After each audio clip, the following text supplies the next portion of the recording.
நான் இதுவரை 4 times follicular study try பண்ணியிருக்கேன். அதில் 3 டைம்ஸ் எனக்கு கிளிக் ஆகி நான் ப்ரெக்னென்ட் ஆகிருக்கேன். 1 டைம் எனக்கு ஃபெயிலியரும் ஆயிருக்கு.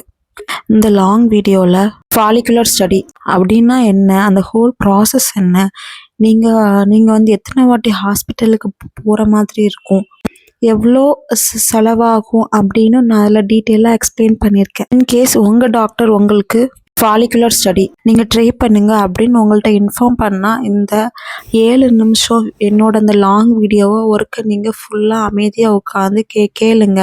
உங்களுக்கு வந்து ஒரு கிளாரிட்டி இருக்கும். என்னோடய ஹிஸ்ட்ரி பற்றி ஷேர் பண்ணணுன்னா எனக்கு இன்காம்பிடன்ட் சர்விக்ஸ் இருக்குது. எனக்கு 2 வாட்டி ப்ரீடம் அபார்ட் ஆகிருக்கு. 3வது வாட்டி எனக்கு ஒரு அழகான ஆண் குழந்தை இருக்கா ஃபுல் டேர்மில். அந்த ஹோல் ஜேர்னியுமே நான் லாங் வீடியோவில் ஷேர் பண்ணியிருக்கேன். ஓகே காய்ஸ், இனிமேல் நான் டெய்லியுமே ஷார்ட்ஸ் அப்லோட் பண்ணுவேன். அவுட் அண்ட் அவுட் வந்து அந்த ப்ரெக்னென்சி ரிலேட்டடாக தான் போடுவேன். ஸோ ப்ரெக்னென்சி ரிலேட்டடாக உங்களுக்கு வந்து இன்ஃபர்மேஷன் வேணும்னா என்னோடய சேனலை இப்போவே வந்து சப்ஸ்கிரைப் பண்ணி வச்சுக்கோங்க. தேங்க்யூ, பாய், டேக் கேர்.